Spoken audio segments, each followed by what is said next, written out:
Bien-aimés frères et sœurs, vous connaîtrez la vérité et la vérité vous affranchira. Ça, c'est pas moi qui le dis, c'est la Bible qui le dit. Et moi, je vous dis mieux. Vous connaîtrez la vérité historique, notamment celle de vos ancêtres kémites, et vous aurez une vision globale de ce que c'est que la vraie souveraineté politique. J'ajoute, vous reviendrez à la spiritualité africaine ancestrale et vous comprendrez les enjeux de l'indépendance économique.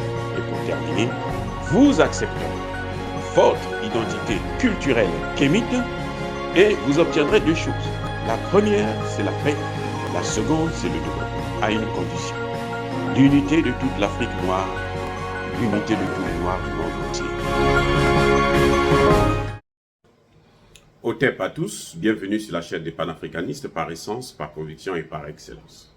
Celle des citoyens kémites, par nécessité et obligation de combat. Nous sommes une chaîne qui n'est guidée que par nos ancêtres et rien que par les ancêtres qui appartiennent à l'égrégore du monde noir. Par conséquent, nous ne croyons en aucun Dieu venu de l'étranger. Toutefois, cette vidéo n'est aucunement destinée à inciter à la haine ou à la violence, car nous menons un combat qui est d'abord et avant tout spirituel, intellectuel et démocratique. Ensuite, il est politique, géopolitique et géostratégique, contre l'impérialisme, le colonialisme, le néocolonialisme et l'endocolonat, qui sont tous qualifiés de crimes contre l'humanité. Nous menons ce combat sur la base du principe fondamental que nous avons hérité de nos ancêtres kémites, qui est celui de la Mahat, c'est-à-dire solidarité, vérité et justice. Vous êtes donc en droit de connaître la vérité et nous avons l'obligation de vous dire la vérité, rien que la vérité, afin que justice soit rendue au continent africain. Et ça, c'est notre modeste contribution dans cette noble lutte en faveur de la souveraineté, la dignité, la solidarité et l'unité africaine. C'est exactement ça que nous appelons le panafricanisme. Bien-aimés frères et sœurs, je ne suis pas sûr encore que le Nigeria va oser prendre ses troupes pour les envoyer à l'abattoir au Niger. Aussi simple. Pourquoi je dis ça? Et si Tinubu persiste à vouloir faire la guerre au Niger, Tinubu là, il va lui-même être bazoumé. Je répète, si le président Tinubu persiste dans cette lancée, il risque d'être bazoumé. Oui, il risque d'être bazoumé, hein, parce que ça, c'est maintenant la règle. Les gens qui complotent avec les Occidentaux pour faire souffrir les Africains, ils doivent être bazoumés, parce que ce sont des gens qui sont bazoumables. Voilà.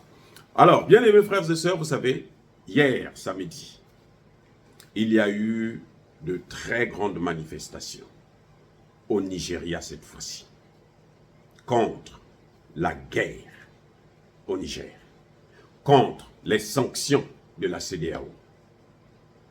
Une grande manifestation.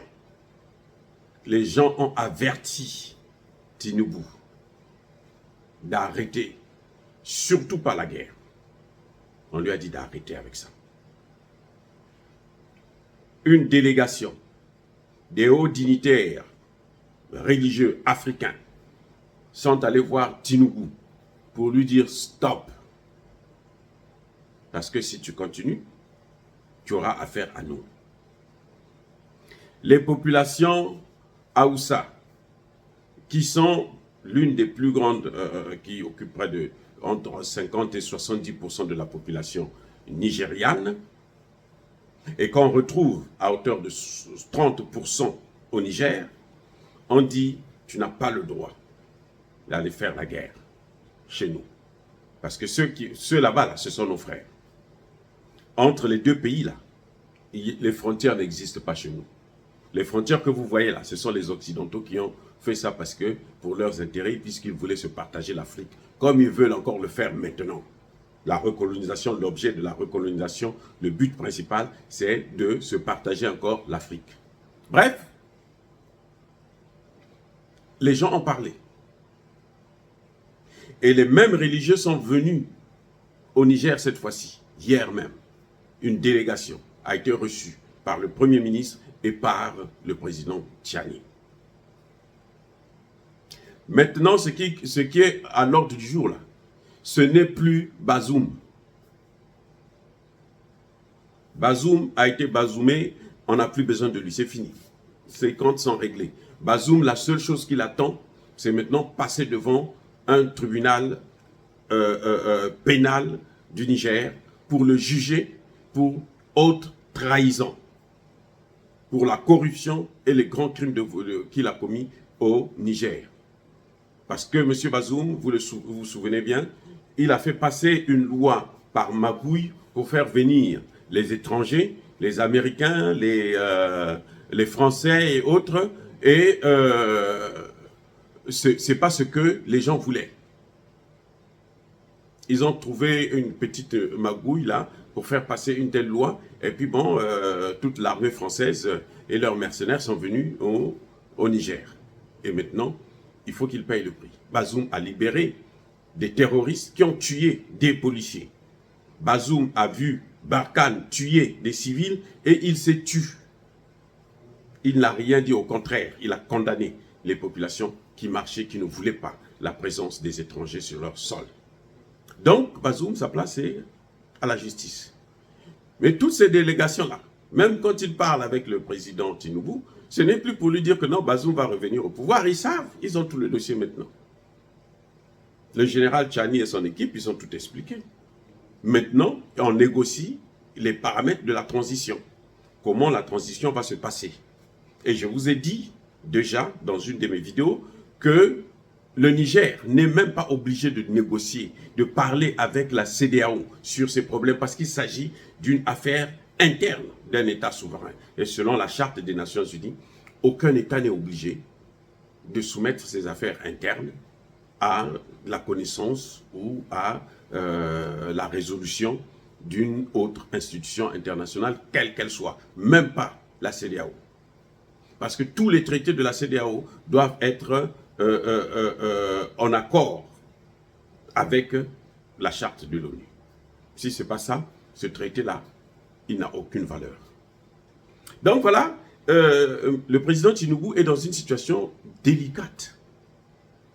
Les va-t-en-guerre, actuellement, c'est maintenant Ouattara, le Béninois et le Sénégalais. En fait, ce sont les larbins de la France qui veulent aller faire la guerre. Mais les autres, ils se retirent petit à petit.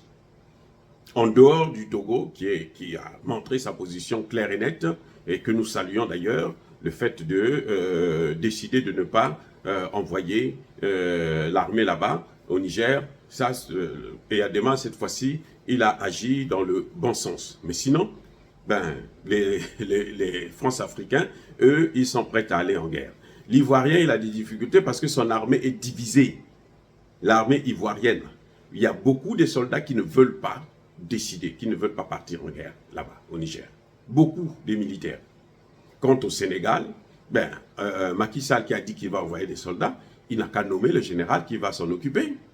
Il faut qu'il choisisse d'abord les généraux, les colonels, les commandants qui vont partir et on va voir ce qui va se passer.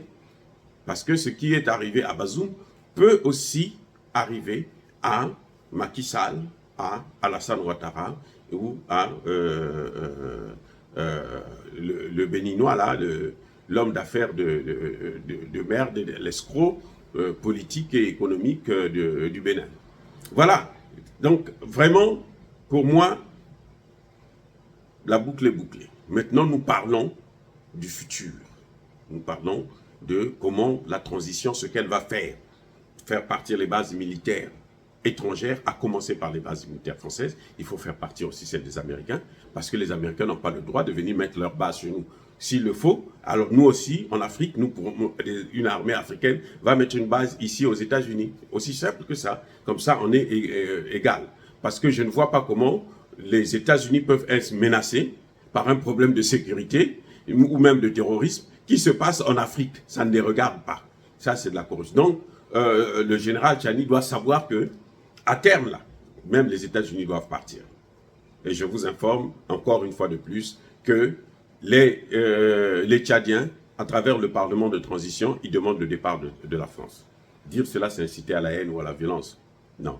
Yaba, colère, Yamalembe. Encore une fois de plus, bien-aimés frères et sœurs, soyez bénis, abondamment bénis, par le Dieu des Kémites et par nos ancêtres angélisés. Mais que tous ceux qui persécutent le continent africain, tous ceux qui le pillent et le déstabilisent, qu'ils soient noirs, blancs, chinois, arabes, indiens, qui qu'ils soient maudits, punis, foudroyés, neutralisés, effacés, écrasés par ce Dieu des Kémites et par nos ancêtres angélisés. Vive l'Afrique éternelle, j'ai dit et j'assume.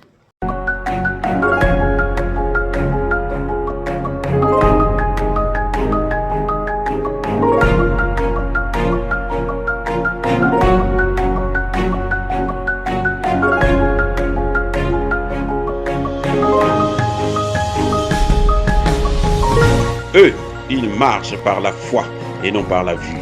Mais moi, je vous conseille vivement de marcher par la connaissance scientifique et historique, notamment celle de nos ancêtres kémites, par les 5 sens et par l'intelligence. À vous, à Pierre.